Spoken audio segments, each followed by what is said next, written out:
Hello guys, સાંજના વાગી ગયા છે 5 અને અમે લોકો જઈએ છીએ મેળામાં. કેમ કે શ્રાવણ મહિનો શરૂ થઈ ગયો છે અને મેળા પણ શરૂ થઈ ગયા છે. તો જો અમારે જડેશ્વરનો મેળો ભરાય છે શ્રાવણ મહિનાના બીજા સોમવારે. ને આ વખતે તો મેળો 3 દિવસનો હતો, એટલે અમે લોકો તો રવિવારે જ ઉપડી ગયા હતા મેળામાં કે હાલો આજે રજા છે તો આપણે જઈ આવી. અને મોરબી હોય ને ટ્રાફિક ન હોય એવું તો બને જ નહીં. ને પછી જો રસ્તામાં અમને રવિ કાકા ભેગા થઈ ગયા એટલે ઈ ને કાકી રિયાબેન ને મસ્ત મજાના જાય છે વાતું કરતા કરતા. ને અમે લોકો અહીંયા જો મસ્ત મજાનું વાતાવરણ છે ને ઠંડો ઠંડો પવન આવે છે, એટલે યશુબેન ને હું બે વાતું કરતા કરતા જાય છીએ. ને જો કેવું સરસ વાતાવરણ છે, ઘડીકમાં એમ થાય છે કે વરસાદ એકદમ આવી જશે અને ઘડીકમાં એમ થાય છે કે કાંઈ નથી. ને જો મેળામાં જવાનું ટ્રાફિક એટલું બધું છે ને કે વાત જ પૂછોમાં. અને મારા જડેશ્વરના મેળામાં તો ગામે ગામથી માણસો આવે છે, એટલે ટ્રાફિક તો જોઈને તમને ખબર પડી જ ગઈ હશે કે કેવડું માણસ હશે ને કેવડું પબ્લિક હશે ત્યાં આગળ. ને જો હવે બધાય હલવાઈ ગયા ટ્રાફિકમાં. અને જો આ મારા જડેશ્વરનું મંદિર છે ને અમારા તેજસ ઊભા રહી ગયા કે હાલો આપણે બહારથી દર્શન કરી લઈ. ને પછી અમે પાર્કિંગ ગોતતા હતા કે હવે ક્યાં સ્કૂટર રાખી દઈ, કેમ કે અમે લોકો ફાઇનલી મેળામાં પહોંચી ગયા છીએ. ને જો રવિ કાકાની એમ કહે છે કે હાલો ભાઈ અમારું શૂટિંગ કરો, એટલે હવે યશુબેન કે હાલો લઈ લઈને. પછી જો બેનો માવા પ્રેમ ઉભરાણો હતો, એટલે અમે લોકો હસતા હતા કે આ લોકો માવા હાટું બાજે નહીં ને એવું તો બને જ નહીં.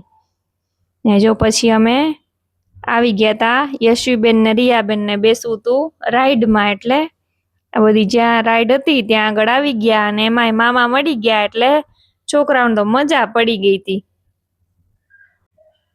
કેમ કે મામા મળે એટલે ગોળના ગાડા મળી જાય. અને જો 2 જણી ગોઠવાઈ ગઈ હતી, કેમ કે અમારા મામાએ બધી રાઈડમાં કે ઢીંગલી હાલાત તો તને બેહાડી જ દઉં, એટલે જો અમારી ઢીંગલી બેન વારાફરતી બધી રાઈડમાં મજા લેતા હતા. કેમ કે અમારા મામા હોય એટલે પીળો પાસ હોય, એટલે જો અમે લોકો બેસી ગયા છીએ ને યશુબેન ને રિયાબેન બધી રાઈડની મજા માણે છે. ને બ્રેક ડાન્સમાં તો બેને એટલું ગમે ને કે વાત જ પૂછો, આમ ઉતરવાનું નામ જ ન લે. ને 2 બેનું દાંત કાઢીને એમ કહે છે કે હાલો આજ તો એકબીજાની ડોકી હાચવવી પડશે, અને ખાસ કરીને તો રિયાબેનની, કેમ કે જો ડોકી ગઈ તો રિયાબેન કેવા લાગશે એમ કરીને યશુબેન દાંત કાઢતા હતા. ને પછી જો ઉપાડો લીધો તો કે હા નહીતર ના, મમ્મી અને કાકી મારી હારે મોટા ફજતમાં બેસો એટલે બેસો જ. ને પછી હું ને ભાભી ફાઇનલી એની હારે બેવા માટે માની ગયા હતા.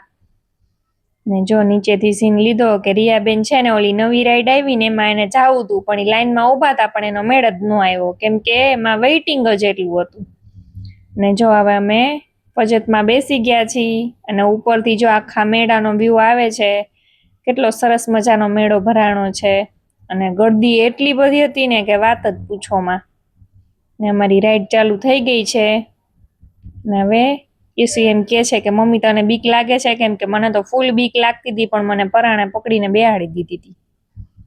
એ કાકી એમ કહે છે કે કાંઈ વાંધો નહીં ભાભી, એમાં બીવાનું ન હોય. એટલે બેહી ગયા ઉતરા પછી જે થાય, પણ ફાઇનલી કાંઈ થયું નહીં એટલે વાંધો ન આવ્યો. અને એને તો જો મજા પડી ગઈ હતી ઉપરથી નીચે આમ લે ને એટલે શૂટિંગ. મમ્મી તું નીચે જો પણ મેં કીધું ના હું નીચે નહીં જોઉં, મને તો બહુ ચક્કર આવે. ને પછી જો આખા મેળાનો વ્યૂ લીધો યશવીએ, બહુ સરસ મજાનો, આમ એટલો સરસ લાગતો હતો ને કે આમ મજા જ આવી જાય. ને પછી જો તેજસ ને ઈ નીકળી ગયા કે મામા આવે બીજી રાઈડમાં બેસાડો, એવો કજિયો કર્યો રિયાબેને, એટલે મામાને લઈને નીકળી ગયા છે.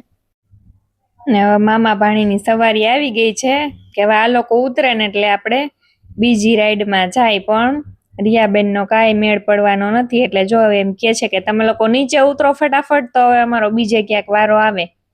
અને મારા રિયાબેને કજિયો કર્યો હતો કે મારે કોટન કેન્ડી ખાવી છે. ને પપ્પા એને સમજાવે છે કે ના ભાઈ ઈ ન ખવાય, પણ ઈ સમજવાની છે નહીં. ને પછી તો વાગી ગયા હતા રાતના 10:30, એટલે કે હાલો હવે આપણે ઘરે જાય. એટલે જો અમે ઘરે નીકળી ગયા અને રસ્તામાં ભૂખ લાગી એટલે બધા જમવા માટે આવી ગયા છીએ. એટલે જો બધા મસ્ત મજાનું જમી છી, પણ કોઈને જમવાની તેવડ નથી, એટલા બધા થાકી ગયા છે. ને જો જમીને પછી બધા આવી ગયા છે અહીંયા ગાર્ડનમાં. બધા જો મસ્ત મજાના કોઈ હિંચકા ખાય છે, કોઈ લપસિયા ખાય છે. સૌની મોજમાં મસ્ત મજાના રમે છે ને રિલેક્સ થાય છે. આટલા થાયકા છે ને તોય કોઈને એમ નથી થતું કે હવે આપણે શાંતિથી બેહી જવાય. જો 2 જણા ઠેકડા ઠેકડી મંડાણા છે ને મારા તેજસે હારવાર નાના થઈ ગયા છે કે હાલો હું હિંચકા ખાઈ લો. એટલે રવિભાઈ એમ કે છે કે ના ભાઈ તું રેવા દે, હવે તું નાનો નથી. મારી યશવીબેન ને તો લપસિયામાં બટરફ્લાય થવું બહુ ગમે, એટલે જો ઈ માંડ્યા છે ઠેકડા ઠેકડી કરવા.